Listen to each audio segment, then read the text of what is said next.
PKL season 6 திரும்பவும் Patna pirates ஒரு முறை இவரை ரீடைன் பண்றாங்க.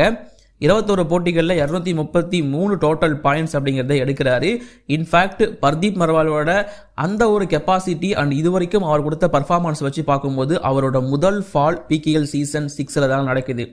233ங்கிறது ஒரு சாதாரண பிளேயருக்கு ரொம்பவும் அதிகமான பாயிண்ட். பட் இங்க பர்தீப் நர்வாலை பொறுத்த வரைக்கும் ரொம்ப கம்மியான ஒரு பாயிண்ட். இந்த சீசனை வழக்கம் போல ஆரம்பிக்கிறாரு. தெலுங்கு டைட்டன்ஸுக்கு எதிராக மட்டும் கொஞ்சம் ஸ்லோவா ஆடுறாரு. பிகாஸ் அவங்களோட defence strategy against Pardeep Narwal ரொம்பவும் சூப்பரா இருந்துச்சு. இதுல பர்தீப் நர்வால் ஓரளவுக்கு நல்ல பர்ஃபார்மன்ஸ் பண்ணியிருந்தாலுமே பட்னா பைரட்ஸுக்கு இந்த சீசன் சரியா போகல. முக்கியமா கடைசி 5 மேட்ச்ல பாத்தீங்கன்னா 3 match Pardeep Narwal super 10 score பண்ணியிருந்தாலும் ஒரு போட்டியை கூட பட்னா பைரட்ஸால ஜெயிக்க முடியல. ஏன்னா கடைசியில 5 போட்டிகளுக்கும் 5ஐயும் வின் பண்ணாதான் அவங்களால குவாலிஃபை ஆக முடியும் அப்படிங்கிற சுச்சுவேஷன் இருந்துச்சு. பட் இங்க அது எடுபடல. இந்த சீசனை செகண்ட் பெஸ்ட் ரைடரா பினிஷ் பண்றாரு.